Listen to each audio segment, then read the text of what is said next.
Right. Okay, we're rolling. This is another episode of the Do Big Things podcast, and I have a fantastic guest for you guys this week. Gene, would you mind giving us an intro, telling us who you are? Oh, well, I'm just an old guy who discovered that he loves running. Actually, I've loved running all my life, but I discovered that serious running was something that was really great about 15 years ago. And I just decided to run a little further, a little faster, a little more often each year. And you wouldn't believe where that can take you. So maybe we'll discuss some of that. Oh, I'd love to. I'd love to get into it all. You are 73 years old. Is that correct? Correct. And you are out there just crushing it. You just set a world record for the 50K, 3 hours, 56 minutes. I've run several 50Ks. That is blazing fast. So congratulations. How did this all start for you? This is crazy. Oh, I guess it started when I fell in with a bad crowd. I was out golfing with a guy. He says, "Oh, I have a running group." And I said, "Oh, well, I used to run. I haven't been able to." I told him I hadn't been able to run for 6 years because of an injury, but maybe I was finally over that. And sure enough, I started running with him that fall, and they talked about racing all the time. And so one day I just told my daughter, "Hey, let's go enter a 7-mile trail race." I'd never done a trail race before, but it sounded fun. And oh, it was a total hoot. I mean, jumping over branches and rocks and running through the woods. It was amazing. And I followed that up with a half marathon on the road. And I wasn't beating anybody, but I saw that I was fairly competitive. And basically, I vowed that I would run further on the trails and faster on the roads, as much as I could. And wow. It's still true 15 years later. Yeah, you've done that. So how old were you at this time when you first took up running? Well, when I first took up running was back when I was a kid, like 13 or 14. Okay. That was before running was a sport. Yeah. I don't think I ever saw anybody running. It just occurred to me to go running one day. And so then I ran on track in high school and thought I was pretty good. And went to college thinking I'd be hot stuff too, but no, I stunk up the joint. It was pretty terrible. So knowing that I was not a good runner, I concentrated on sports during my adult life that I knew I was good at. I was a very good golfer and bowler, and so I concentrated on those. I just ran for fun whenever I felt like it. Yeah. Just, stayed in shape that way. Yeah, yeah. And then if I got the story right, life went on. Eventually, I think you retired and took up running at the age of like late 50s. Does that sound right? 58 was when I started racing. Incredible. And you were retired from work at that point? Not quite. Not quite. I probably retired from work when I was like 63. Okay. So the work and running coincided there for a little while. Yeah. What did you do for a living? I was a computer programmer. Okay. I loved every minute of it. I'd wake up in the morning and say, "Oh boy, I get to computer program today." Really? See, I'm so glad there's people like you because I would not be able to handle that job. It was so much fun. Yeah. So you took up racing and then things quickly took off. It sounds like you've been running for, what is that? Like 15-ish years now. So. Well, for 7 years, I coached myself, and, it means you have a fool for a coach and a fool for a client. I improved gradually, but I could see that I wasn't getting any better. And then I hired a coach, and that changed my whole life. Okay. I mean, really. Just transformed it. What are a few of the takeaways that you took away from having a coach that really helped you improve? Well, if you want to get good at something, you hire a coach because, if they're good, they know the right way to do things. Mm-hmm. And, I was just guessing pretty much and totally underestimating what I was capable of. I thought, hey, I'm old. You don't want to run on sore muscles because I'll get injured. And So no, he knew the right workouts for me to do. They were much harder than I was making myself do. Mhm. But even had I tried to make myself do those workouts, I wouldn't have been able to do them. But when my coach tells me to do them, I Mhm. mean, I'd rather die than have to write back and say, "Hey, coach, I couldn't do that workout." Yeah. No, no. And I'm out there, I'm not. I just refuse to let him down. Yeah. And so the right workouts, the accountability, it's it just really turned things around for me. Yeah. Yeah. It sounds like it. When do you still have the same coach now?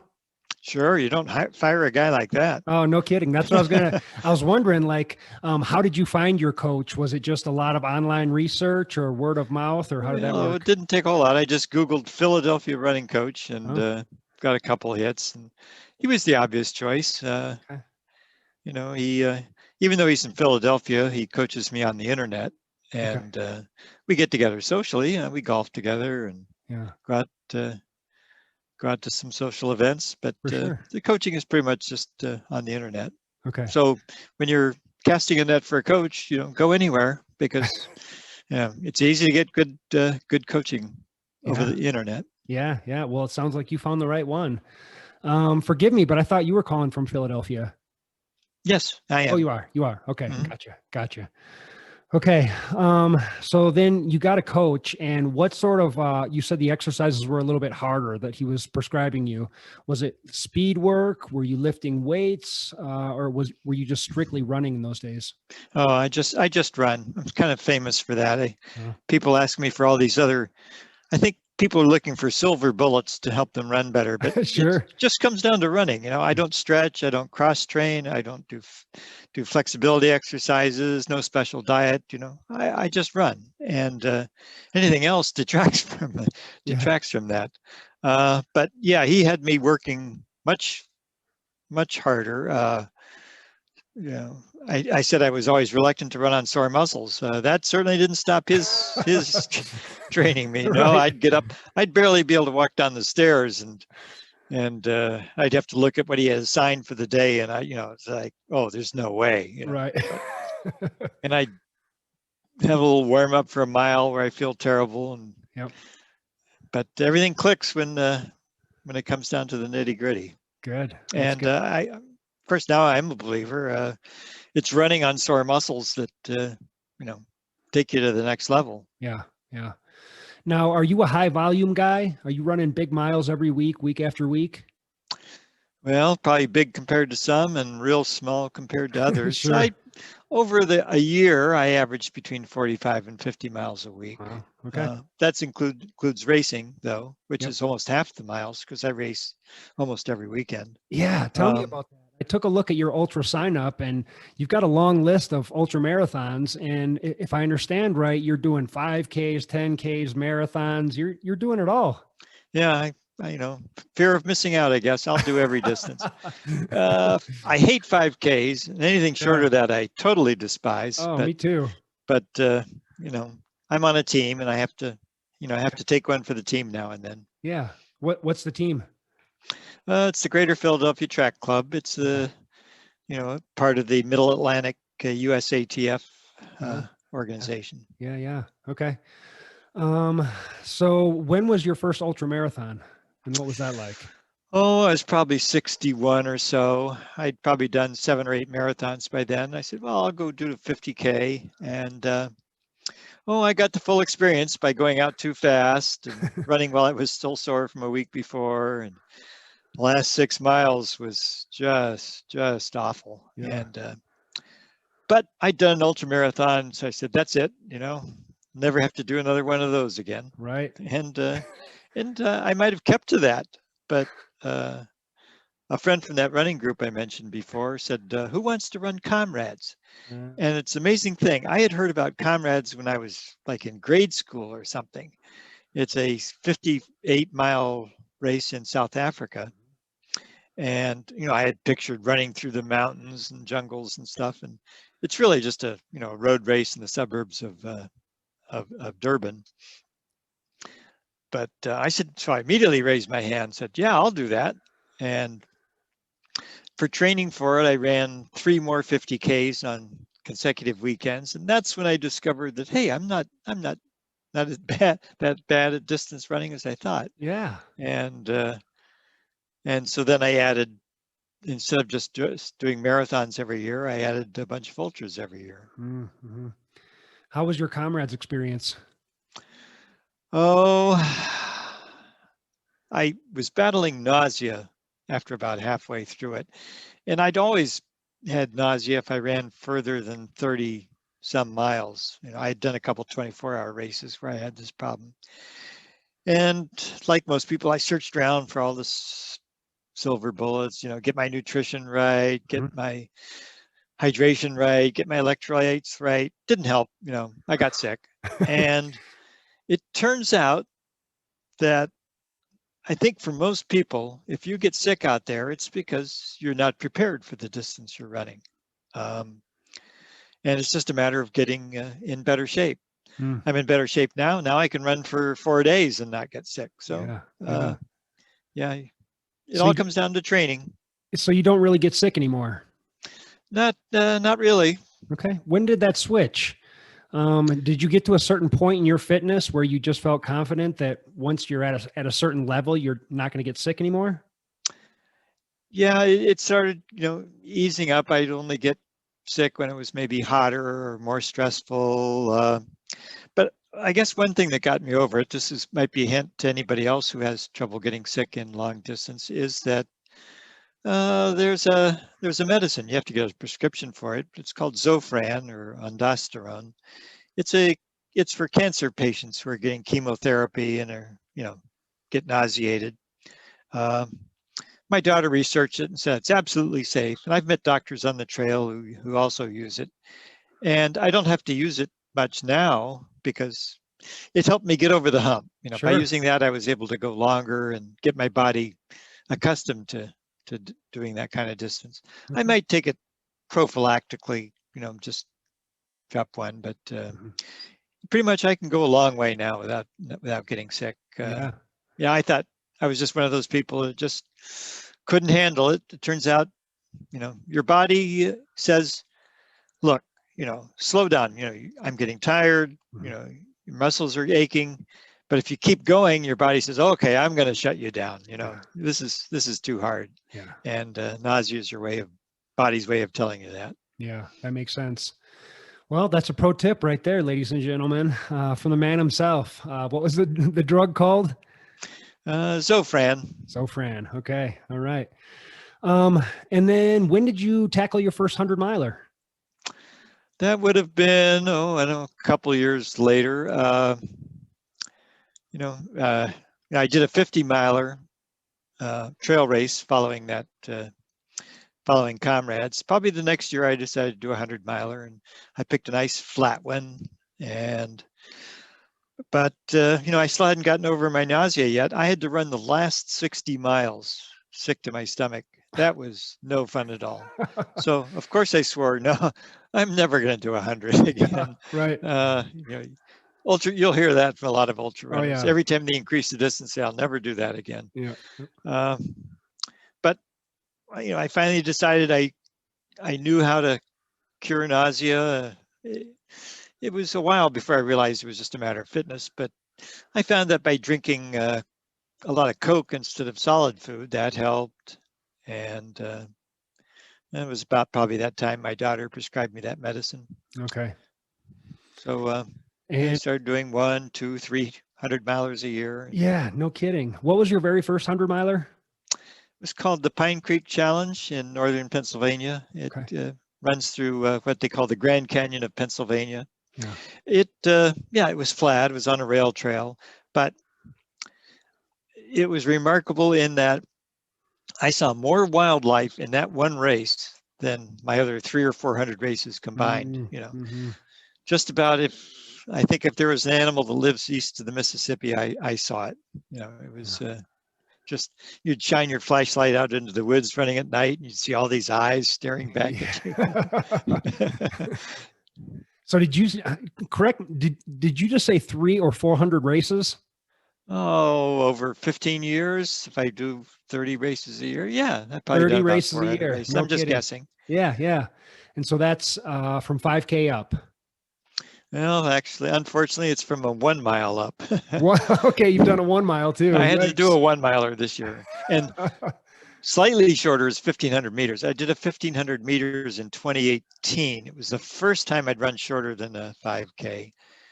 And, I had never trained for that speed. It was the hardest thing I'd ever done mentally and physically. And Yeah. I was up against, like the world record holder at the distance. And Oh, no I kidding. just swore I was going to hang on for dear life to him. It was quite the race. Yeah.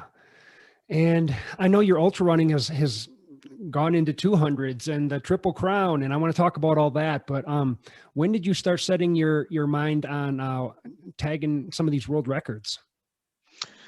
It would have been, let's see, probably about when I was 67 or so. I had gotten my marathon time down to 3:04, and the age group record for the 65-69 was, something insane. I had no chance of that. So I looked ahead a few years and I said, well, the age group for 70 to 74 was Ed Whitlock's famous time of 2:54:48. And I looked at that and said, no, nobody will ever beat that in the next 100 years. So I stumbled upon this website that had a list of world records by single age, like 70 years old and 71 years old and 72. And Ed Whitlock had a couple bad years there. So 70 and 71 were beatable. Okay.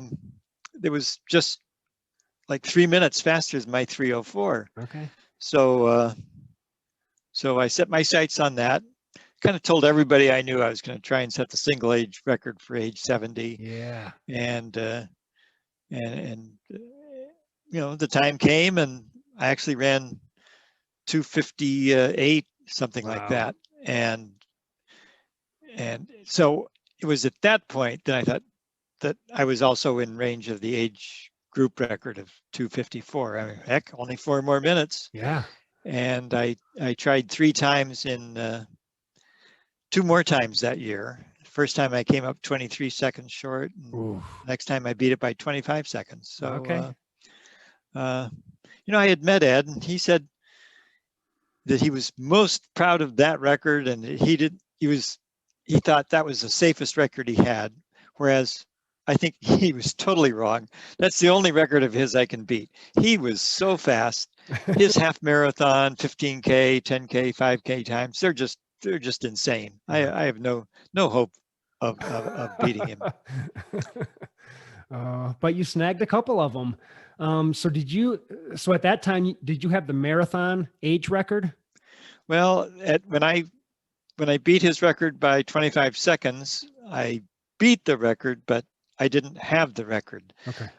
In order to get a record, there's a lot of things you have to satisfy. It has to be a certified course. Yep. It was no problem. Nobody doubts that I ran something other than a legitimate marathon course. It was record eligible, which meant it, more or less ended where it started.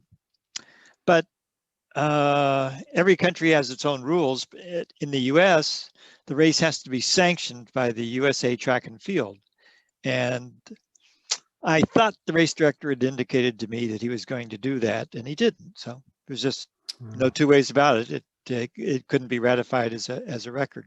Gotcha. But I wasn't disappointed. Really, I only tried to beat the record as a personal goal, and heck, I'd just be a flash in the pan if I couldn't do it again. So, I'll see how training goes. Maybe I'll give it a try later on this year. Yeah, but for sure. Well, I bet you The last never 2 years have been kind of lost. Yeah, I bet you never let that happen again, though.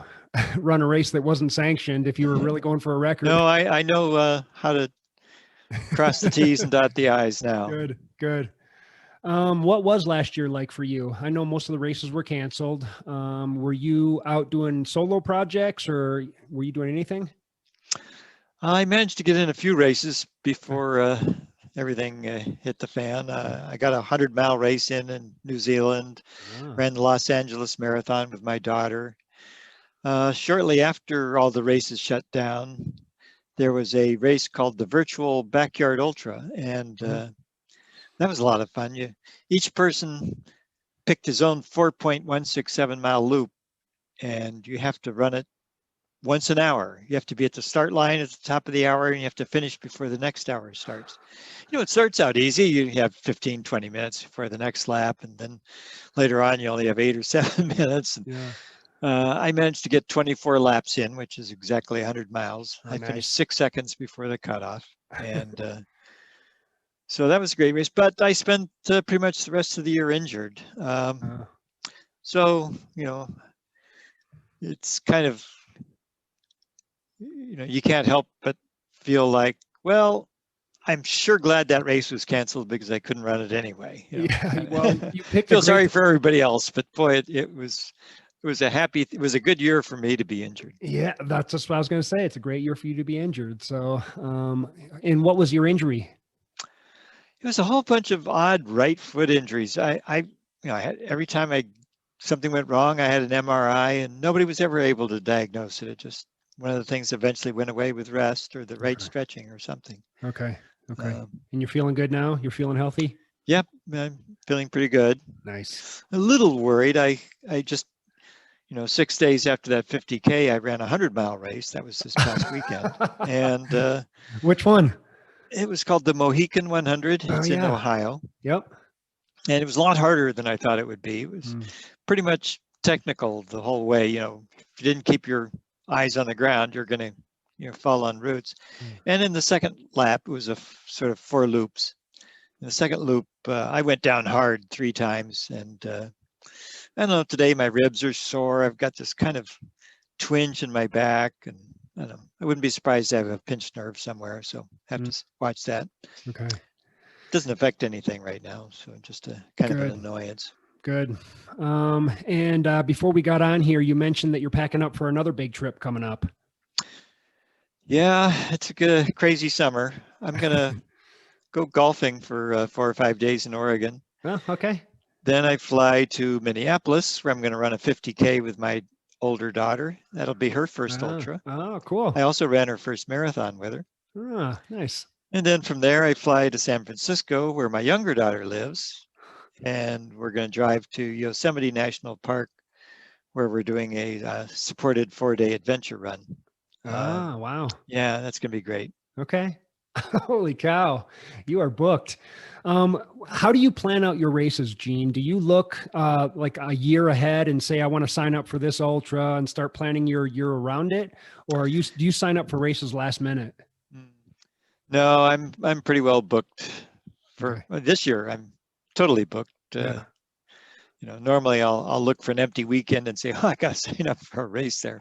But no, it's I'm definitly full for the rest of the year. Yeah. Well, I could probably squeeze in something somewhere, but but I collect links to all the races I'd like to do, and and usually about November or so I'll plan out when I'm going to do a big ultra and what records I might be wanting to look at. And next year will probably be kind of a hybrid like this year, where I have a few records in mind and a few ultras I want to do.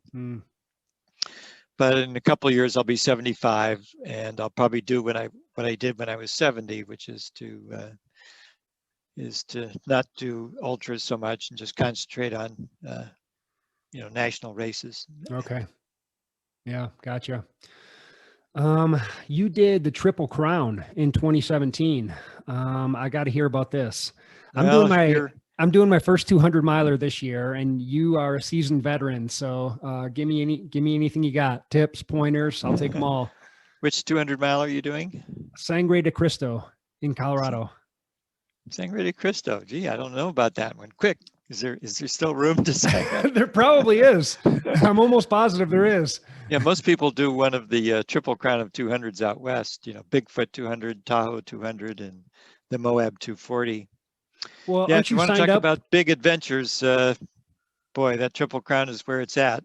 Okay. I'll be interested to hear about yours. I don't know what the topology is, but those 3 200s I mentioned are all, kind of unique routes. They don't duplicate anything. Yeah, they're either a point to point or one big loop. Yep. Yep. I kind of fell into doing the Triple Crown. Like a lot of people, I kind of picked the Tahoe 200 as my first one, and then she announced that the Moab 240 was going to be run, and I said, "Oh, I want to do that one more than Tahoe, so I'll sign up for that too." And they said, "Well, if you signed up for 2 out of 3, it's kind of silly not to sign up for the other one." Yeah. So I did the Bigfoot 200, which was a good thing because that is easily the most awesome race, any distance, anywhere, anytime. It's Really? just totally an amazing race. Okay. And I'm going to do it again this year. Yeah, So I'll that's be what I doing thought. that in August. Oh my gosh. So tips. Well, on a point-to-point or big loop race where you're not coming back to some place where you can have a nap, or, a good sleep or something. The idea is don't try and plan your sleep, because it's just not. You don't know where you're going to be when. You don't know when you're going to be tired. The best thing to do is just run until you can't stand it anymore, and then take a 2-hour nap. Okay. And keep going. Yeah. Between naps and caffeine, you'll make it through.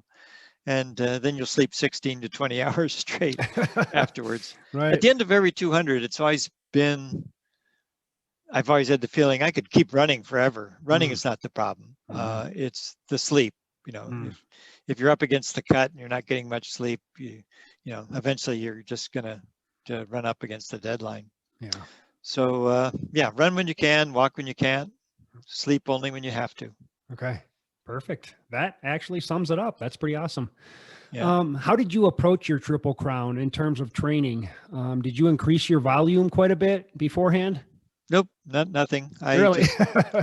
I had done several other ultras early in the year. I never train for ultras. I just do them, and each ultra is training for the next one. Yeah. For Bigfoot, I knew there was a lot of climbing, so I know. I did a stair climbing session one day.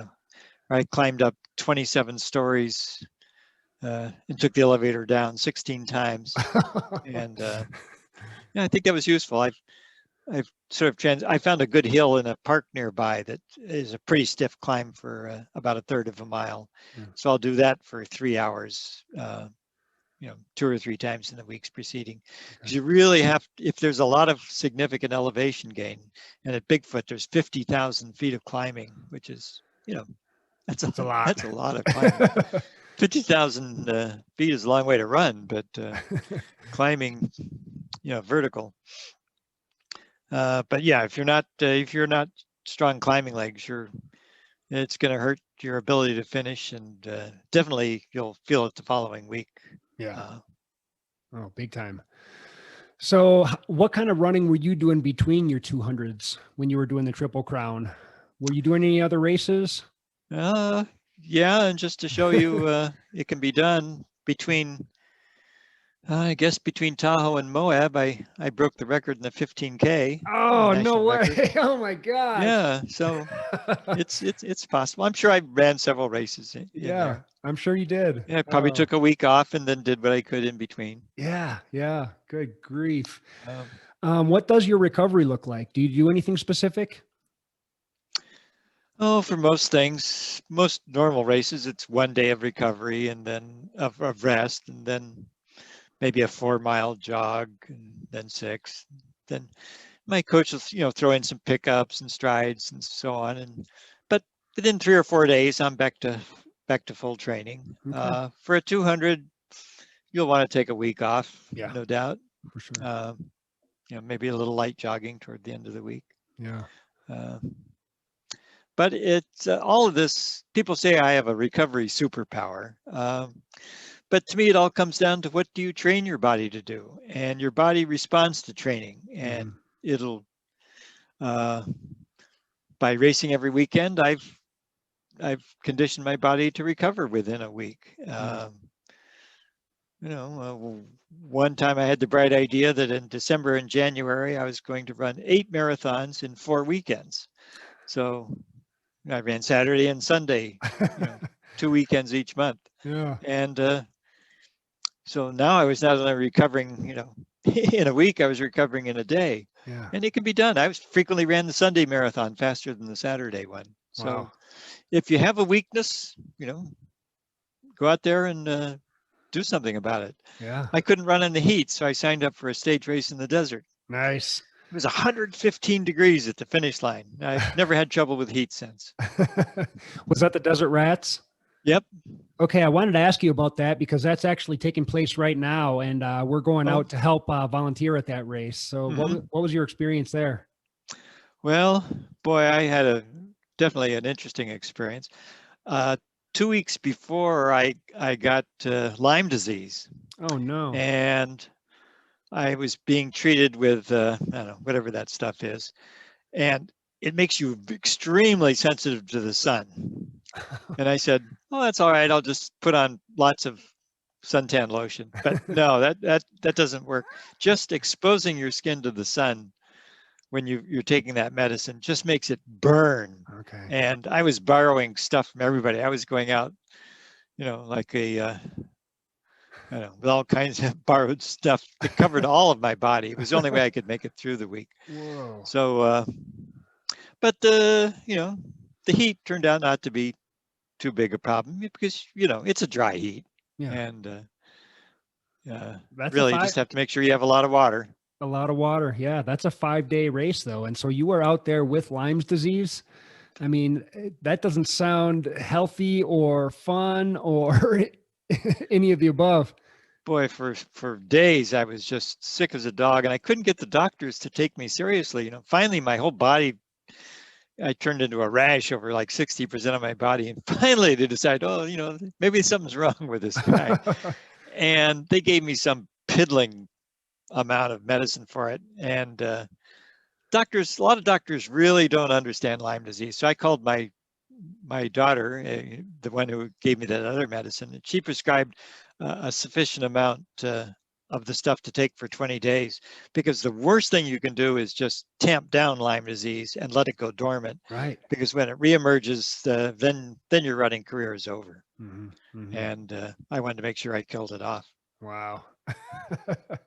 Was there ever any time where you thought maybe I shouldn't do the Desert Rats 150-mile 5-day stage race? Maybe I should just sit this one out and put my feet up. Well, sure, but that's not my style. You don't do that, do you? No. I mean, this 100-miler, I signed up for that before the 50K date was announced. And I said, gee, should I run 100 miles 6 days after a 50K? Yeah, why not? Why not? Yeah. Oh my gosh, I love it. One of your nicknames is the Ultrageezer. Do you mind that moniker? Oh, not at all. My daughter is kind of interested in my career. She's sort of like my unofficial agent. Oh, cool. Always trying to get me to monetize things. And I just want to run, Yeah. But she says, Dad, you got to work on your brand. We need a hashtag for you. And I said, well, so we, threw some ideas around for 10 minutes. And I said, how about Ultrageezer? It's got that double meaning. It means, ultra old, and it means a geezer who runs ultras. And immediately she knew that was just right. Perfect. And she made me up this nice hot pink shirt that I wear that has my age and the number of marathons and ultras I've done. Oh, no kidding. So I guess there's no flying under the radar for me when I go to a race. People are going to know who you are, man. Yeah. That's exciting, though. That's pretty awesome. And I read something that you were named number 3 out of the 50 fittest over 50 list, beating out Arnold Schwarzenegger and Sylvester Stallone. What? Well, everybody's got an opinion. That was just one group. Who knows what criteria they used? Like, yeah, I have to know. Is this something you signed up for, or they found? No, they just kind of picked me out of the blue. Yeah. Okay. That's awesome. I mean, bragging rights for all this stuff. What do you have your eyes on for world records? Well, I had three for this year, the 50K earlier. So that's 1 down and 2 to go. Okay. The next one will be kind of easy too. It's a 12K. it's immediately apparent why it's easy. Probably you didn't even know 12K was a thing, you know. I mean, everybody knows 10K, 15K, but 12K kind of falls between the cracks. And like a 50K, the 12K is a distance that Ed Whitlock never did. You know, if he had done a 12K, I wouldn't be able to beat it. Okay. So I'm not quite sure. Probably the record I'm going after is 10 or 15 years old or so. But Okay. the hard part is finding a race that's certified and sanctioned. And Oh yeah. fortunately, the USATF runs a 12K a national championship race, and so you're pretty well guaranteed that it's record eligible. Okay. And then the hardest one will be the London Marathon, where I'll try and beat that age group record again, this time officially. And well, I just don't know yet what kind of shape I'll be in. Sure. I've got a month in July and a month in, like a 3-week period in July and a 3 or 4 week period in August and September, where I'll be able to train hard. And I just have to hope that running ultras has given me such a strong base that I don't need many weeks to turn that into speed. But I don't know. It's hard to tell. When I beat the record in 2018, that was my 40th race of the year. And Whoa. I just getting stronger after every race.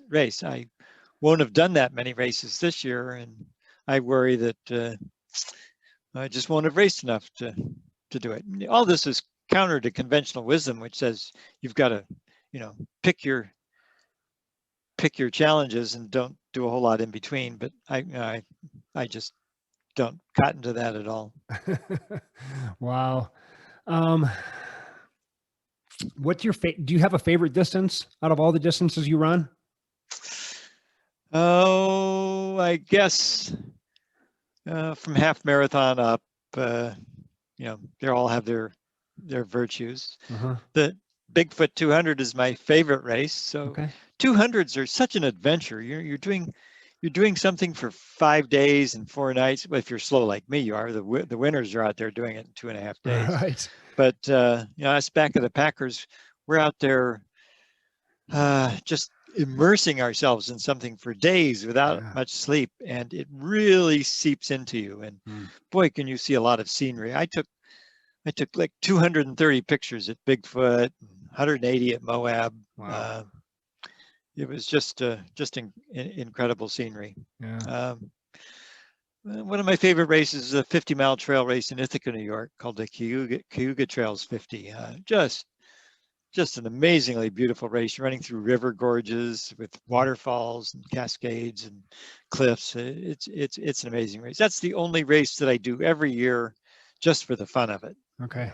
I'll do Boston every year for the competition, but no, this race is just too good to miss. Wow. I forgot to ask you, what's the current record for the marathon right now? The age group record is 2:54:48. 2:54. So, but you've done that before, haven't you? 2:54:23. Yeah. Okay. And that was not sanctioned? Right. The race was not sanctioned, so it wouldn't count as a record. So I have to try and do it again. So I've got 25 seconds there to fiddle around with. If I haven't gotten 25 seconds worse in 3 years, then that'll be a help. Yeah. I could also try and lose more weight. It's a well-known rule that it's 2 seconds per pound per mile, which for a marathon means if you can lose a pound, you're going to gain 52 seconds. And I think I could lose 3 or 4 pounds if I set my mind to it. Okay. That would be several minutes right there. But mainly it comes down to training. And whether I have enough time to train to do it. Yeah. Yeah. No kidding.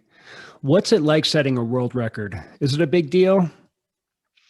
Well, I didn't think so. I went down to Jacksonville. I didn't tell anybody I was going to try and break the record there. Even cooler. And I thought, if I break the record, I'll post it on Facebook. A few friends will say congratulations, and that'll be it. Yeah. I was totally dumbfounded that people found this really interesting. Okay.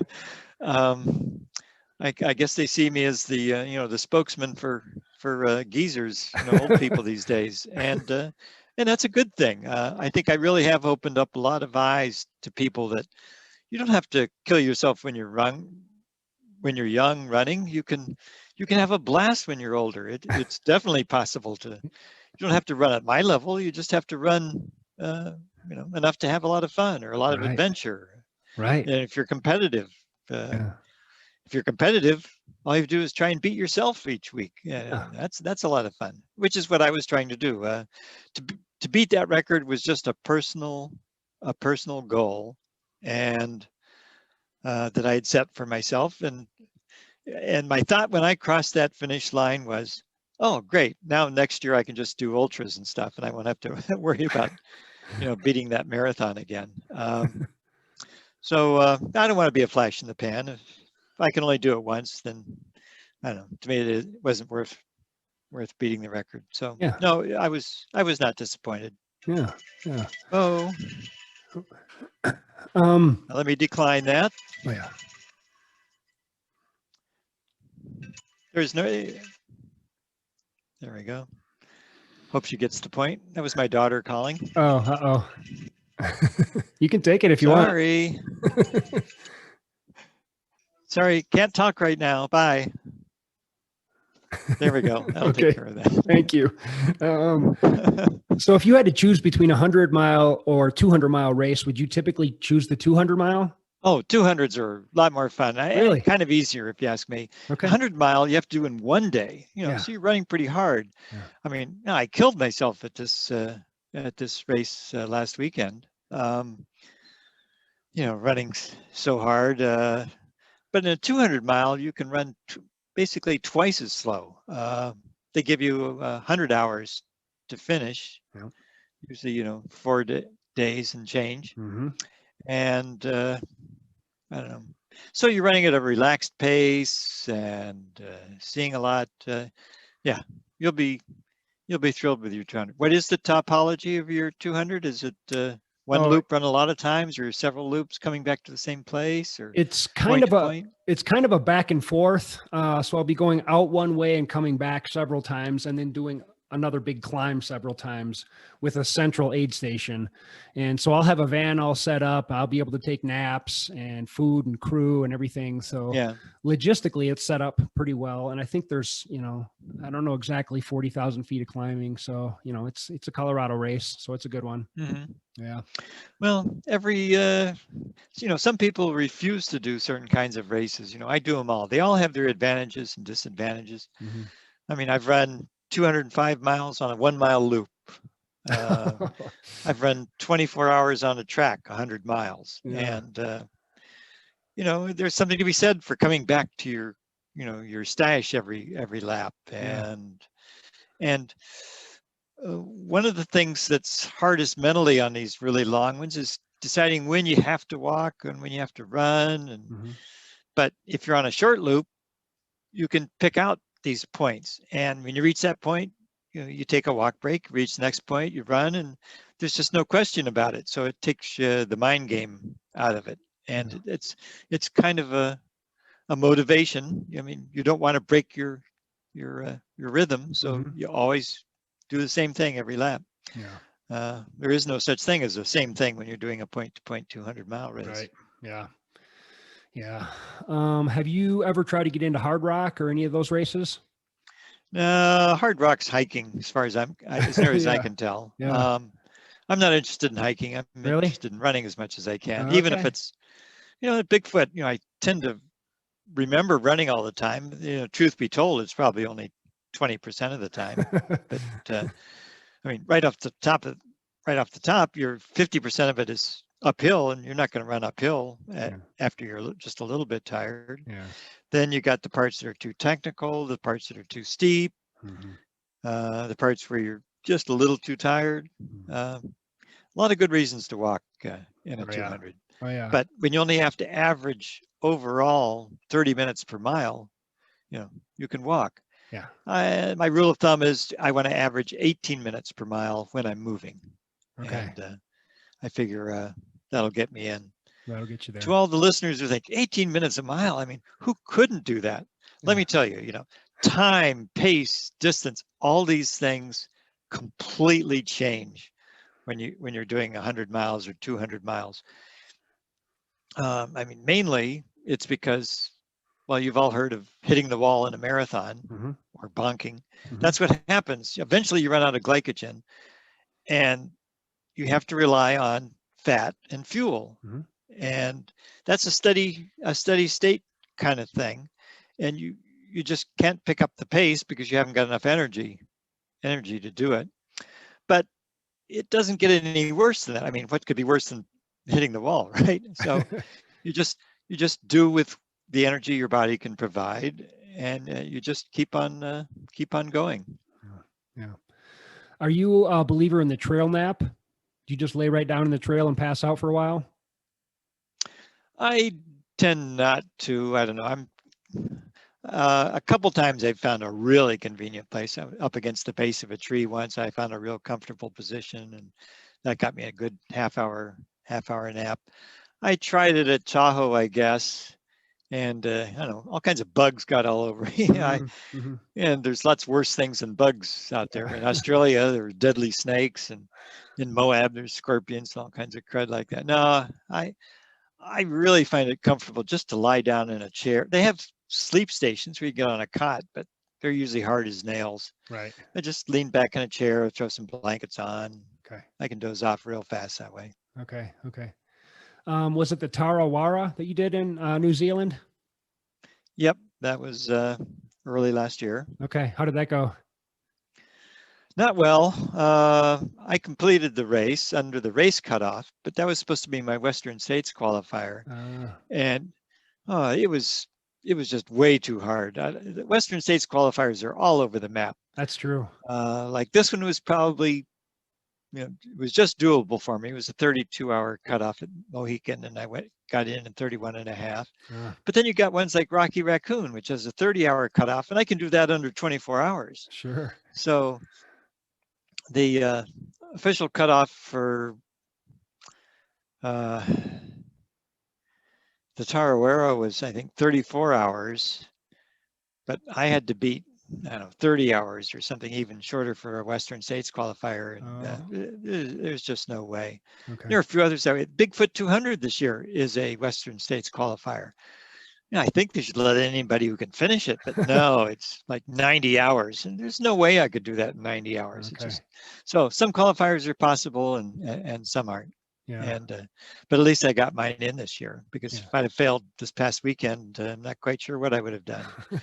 Probably done Rio del Lago in November. Okay, so you've got it all mapped out. Like if this one fails, I've got another one sort of lined up here. It sounds like you're pretty meticulous about the way you plan out your races. Yeah, well, I had a backup, but boy, it would have been tough on my schedule. Yeah. Wow. Do you take any rest days? Any days off? Do you get good sleep? What's your rest? Oh yeah, I'm certainly at least one day a week. I'm not doing any running at all. Okay. Rest is an important part of training. Yeah. Usually follow rest day with just an easy 4 to 6 mile run. Okay.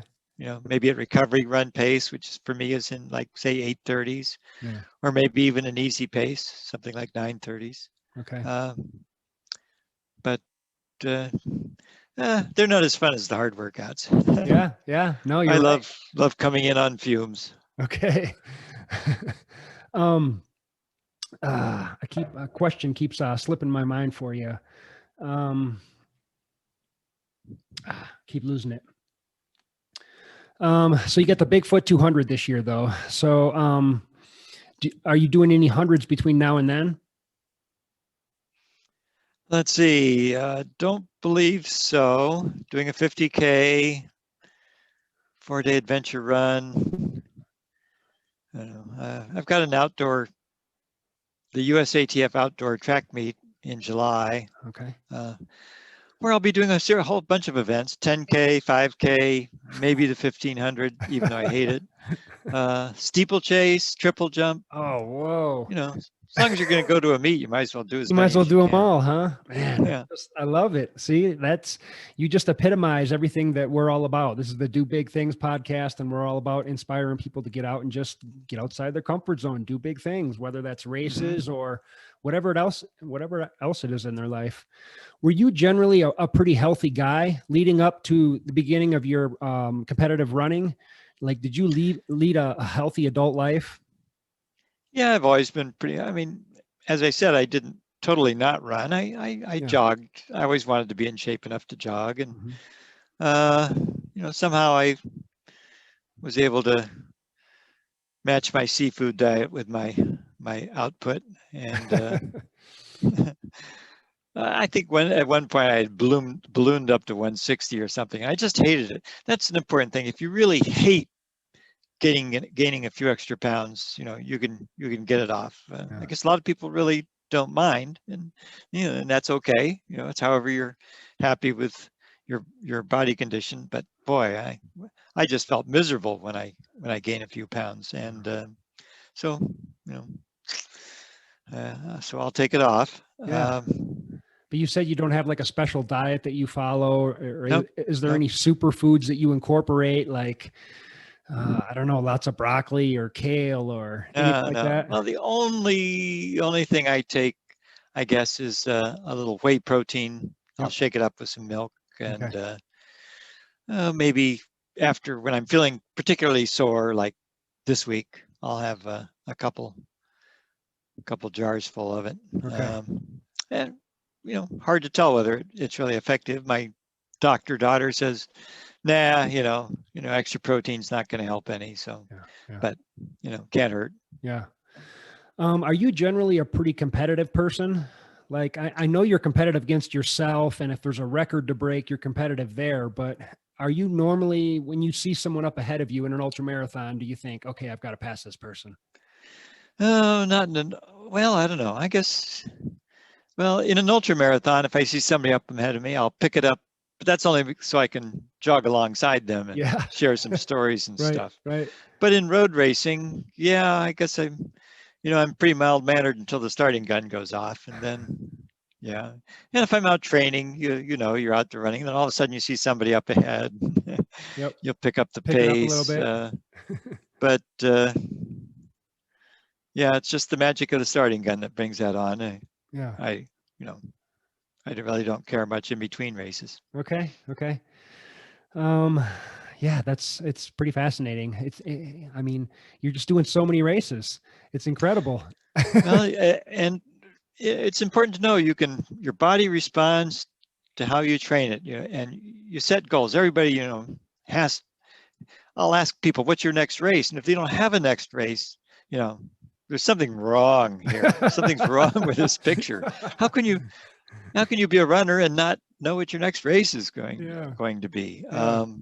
And I mentioned that I was golfing and bowling and important sports, and so of course, I had always wanted to bowl a 300 game, and most bowlers want to bowl a 300 game, but do they do what it takes to bowl a 300 game? Okay. Do they analyze their style? Do they try and get rid of what's holding them back? No, they don't. Mm-hmm. I've seen guys, I know they're serious about the game, but they have the same flaws year after year after year. And I really straightened out my game, eliminated the inconsistencies, and I upped my mental game. I would go to bed at night and I wouldn't go to sleep until I'd rolled 3 perfect 300 games in my mind, where I went through the keys in my mind. And after the year after I started really working on that, I rolled 300 games in 1 year. No kidding. And it was, yeah. And I attribute that to the fact that you not only have to set a goal, you have to do the things necessary to achieve it. Yeah. Just hoping for it isn't going to cut the mustard very often. 100%. You got to put the work in. So is mental training a big part of your game? Is that something that you apply to your running as well? Oh, I guess, growing up, I always had this daydream, of coming down the home stretch against somebody and nipping them at the finish line. But in reality, that you rarely have that opportunity in racing. But people ask me what my most important race was, and believe it or not, it was finishing third at the USATF cross country meet, something like 8K or 10K, I can't remember. And the reason it was important was because I was a little tired going in, but I ran hard and I had about 1.5 miles to go. And I thought, hey, I've run pretty well. So that demon is whispering in your ear, you probably ought to ease off a little bit because it's not going to make any difference. Mm-hmm. And then a guy in my age group passed me. I could tell we have to wear these back bibs with your ages on them in championship races. And, instantly, I picked up my pace to keep up with him. I said, well, maybe I'll just try and hang on his tail. And then I sort of kind of picked up the pace and passed him. And now he's behind me. I don't know where he is, but I was convinced he was right there. Right there, and so yeah. I was tired already, but I had picked up the pace to about as fast as I thought I could go. Then after a 1/2 mile, I picked up the pace some more. Then with a 1/4 mile to go, I picked it up again. I was in through so many levels of pain that I'd never had before. And I beat him, only by about 5 seconds. Beautiful. And that was when I knew finally that if it came down to it, I had what it took to work through the pain and win a race. And since then, training has reinforced that. Training, I always run each mile faster than the previous one if I'm doing kind of a steady state type run. If I'm doing a long run, I make sure I finish the last 2 or 3 miles faster than all the others.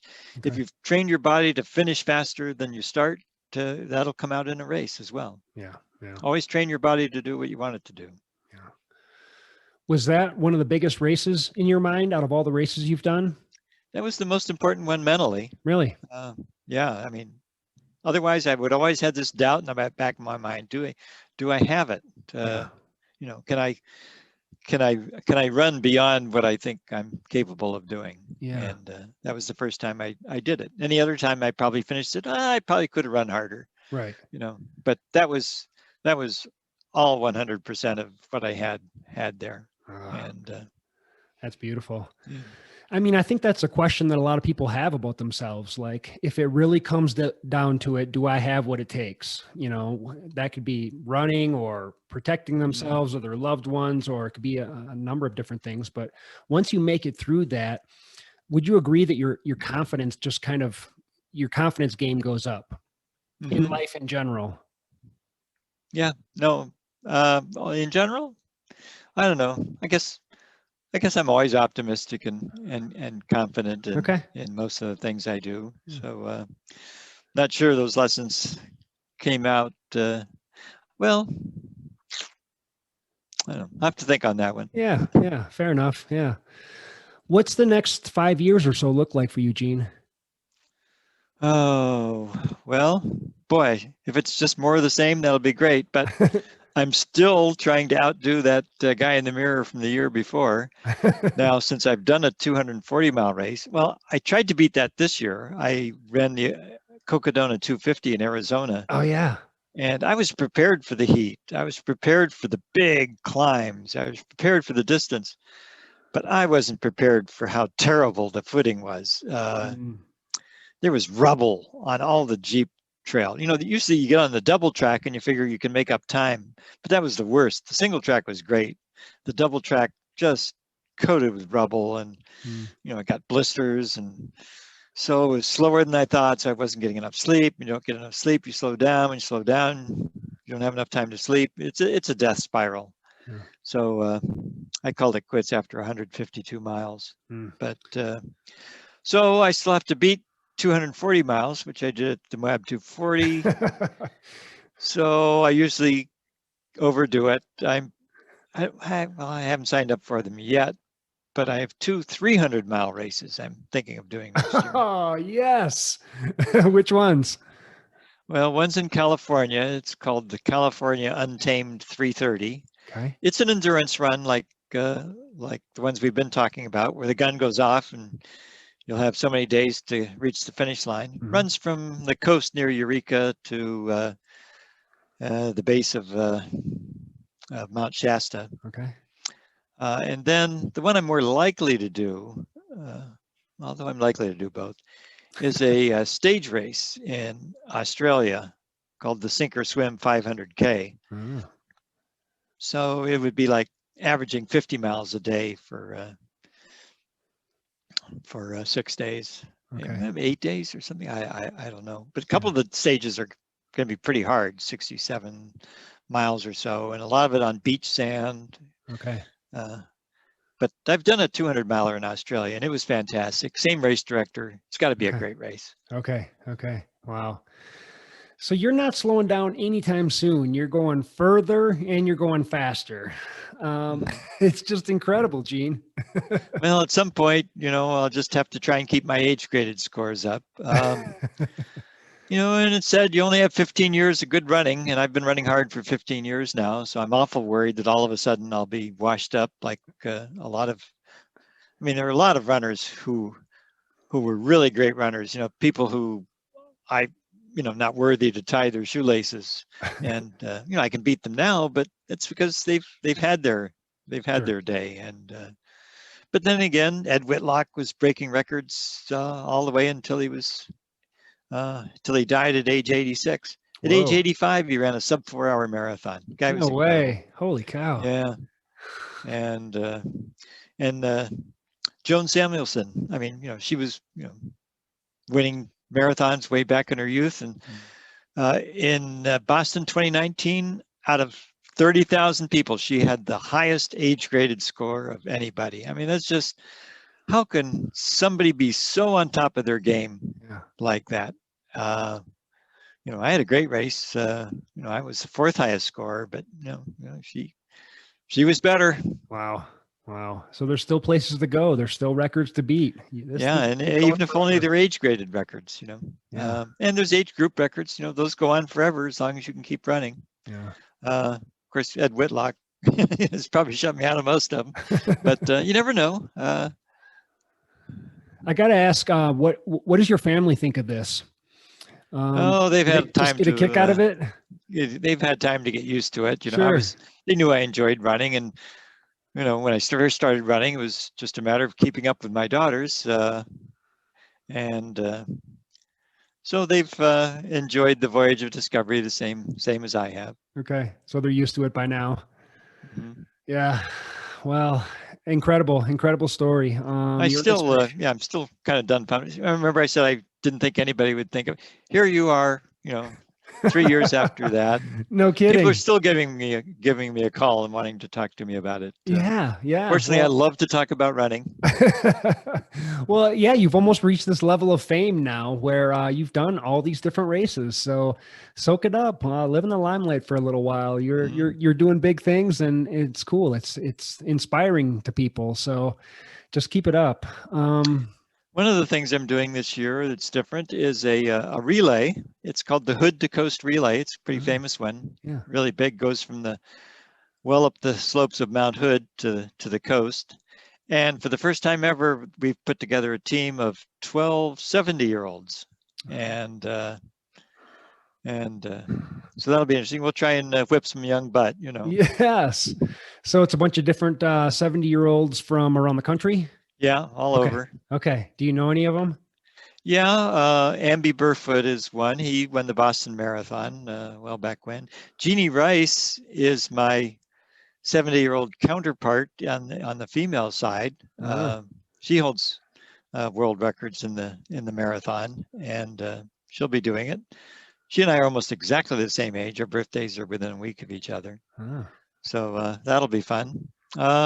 Guess I don't know the other guys, but when you do these relays where everybody's going, together in a van to the next stop and so on, you'll know them by the end of the again. For sure. Yeah. Do you have a website, or where can people follow you? Yes, ultrageezer.com. All right. What kind of stuff do you have on your website? Let's see. It's got all my results from the last year, and then the schedule and results from this year. I should be updating. I just got not enough time now, but I'm putting in a series of essays. I have sort of like one that was half started on there, but I've done 3 more that I haven't put on yet. It has all my publicity things. Okay. And a place for you to leave comments. I respond to all of them. Okay. Awesome. What sort of essays? Are they like race reports?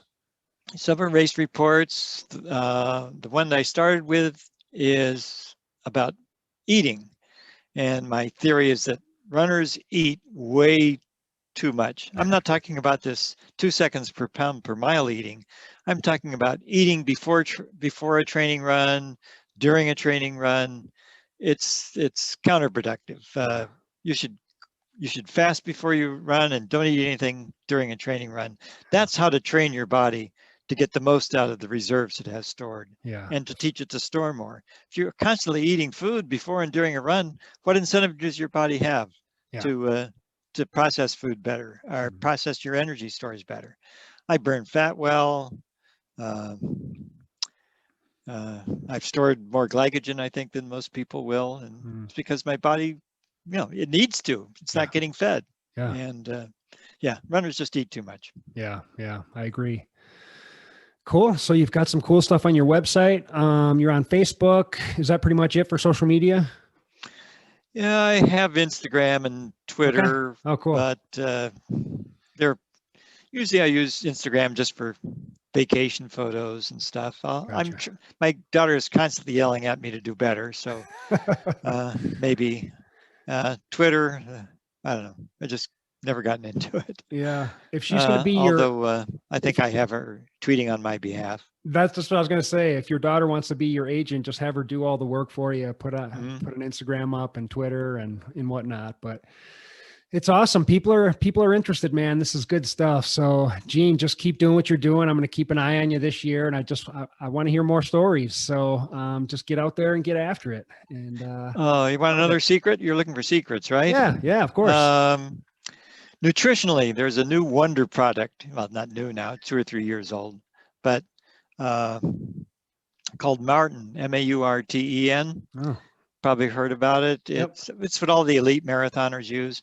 And I was just using it for marathons. And I went from being able to consume 200 calories in a marathon to almost 1,000.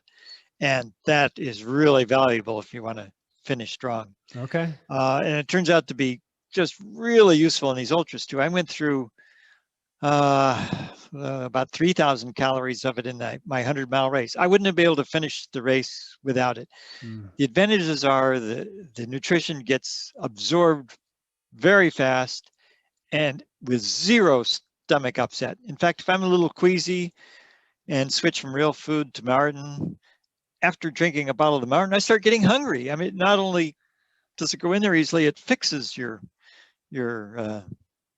incipient nausea. It's just incredible stuff. If you really want to get serious about getting the most out of a run nutritionally, it's amazing stuff. There are probably some competing products but this is way better than, well, I better leave it unnamed, a very prominent nutrition the one that's had every company. Race. Yeah, but this stuff is way better. Okay. Excellent.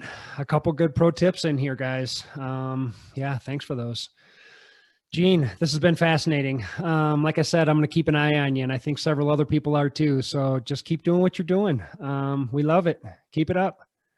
All right. I certainly hope to. And if you're enthusiastic about running, and I'll be pleased to hear from you. Awesome. I love it. Well, Gene, thank you so much for doing this. I appreciate it. And I hope you have a good vacation. Have a good time out there.